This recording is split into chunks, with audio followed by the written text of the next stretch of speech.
Anda suka buat konten review makanan atau Anda penonton setia food vlogger yang sering nyobain tempat-tempat yang viral. Nah, Anda pernah mikir nggak sih gimana kalau ternyata review yang Anda buat atau yang Anda tonton itu melanggar hukum?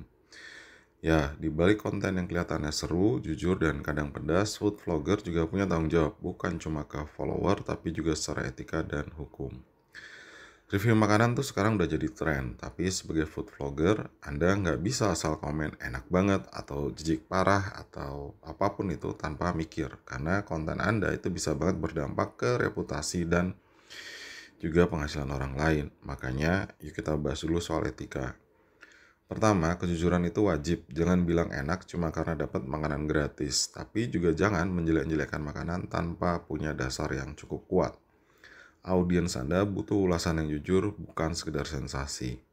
Kedua, kalau Anda mendapatkan bayaran untuk melakukan review, ya harus transparan. Kasih tahu ke penonton kalau konten itu berbayar atau sifatnya endorsement. Jangan disamarkan kayak review pribadi. Transparansi itu adalah salah satu bentuk penghormatan ke penonton Anda sendiri. Ketiga, soal bahasa. Kritik tentu boleh, tapi jangan pakai kata-kata kasar atau merendahkan. Misalnya bilang rasanya kayak makanan yang enggak banget deh. Nah, itu udah nyakitin banget, bisa jadi masalah. Apalagi masalah hukum ya. Dan yang nggak kalah penting sebetulnya ya minta izin dulu kalau mau review langsung di tempat. Kasih tahu ke pemilik usaha atau stafnya. Selain sopan, ini juga bisa menghindari kesalahpahaman. Oh iya, jangan lupa bayar makanannya juga ya. Jangan ngarep gratisan kecuali Anda sudah kerjasama sebelumnya. Nah, terus gimana dari sisi hukum? Ini penting banget buat Anda tahu, apalagi kalau konten Anda makin besar. Food vlogger itu secara hukum masuk juga dalam kategori konsumen. Jadi berlaku tuh yang namanya Undang-Undang Nomor 8 Tahun 1999 tentang Perlindungan Konsumen. Pasal 4 bilang kalau konsumen punya hak dapat informasi yang benar, jelas, dan jujur. Artinya penonton Anda sebagai konsumen butuh review yang akurat. Kalau review Anda misleading, bisa dianggap Anda merugikan penonton secara tidak langsung.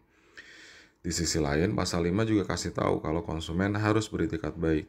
Jadi kalau Anda misalnya nih datang ke rumah makan, kemudian review dengan niat bongkar aib, atau cuma buat menghina, itu bisa dianggap nggak beretikat baik. Sudah melanggar etika, bisa kena masalah hukum juga. Dan jangan lupa ya, pelaku usaha itu juga punya hak hukum. Pasal 7 bilang begini nih, mereka harus ngasih info yang benar soal produk mereka.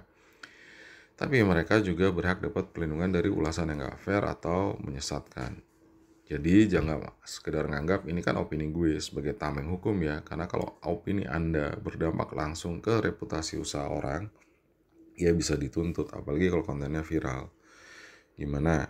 Sudah jadi makin paham kan? Jadi food vlogger itu asik, tapi ya ada batas tanggung jawabnya. Kalau Anda bisa menggabungkan antara etika, kejujuran, dan pemahaman hukum, nama Anda juga bakal makin dipercaya. Kredibilitas Anda tentu naik, follower Anda akan juga menaruh hormat kepada Anda. Selain itu, pemilik usaha juga akan welcome sama Anda. Dan kabar baiknya, semua ini bisa banget dipelajari. Nggak harus jadi sarjana hukum buat ngerti aturan mainnya. Udah gitu ya, jadi sampai ketemu di video berikutnya. Jangan lupa like, share, dan drop pendapat Anda di kolom komentar. Karena di era digital seperti sekarang, ngerti hukum itu penting, apalagi buat konten kreator. Biar review lo tetap pedas, tapi tetap sopan, berkelas, dan bebas dari masalah hukum.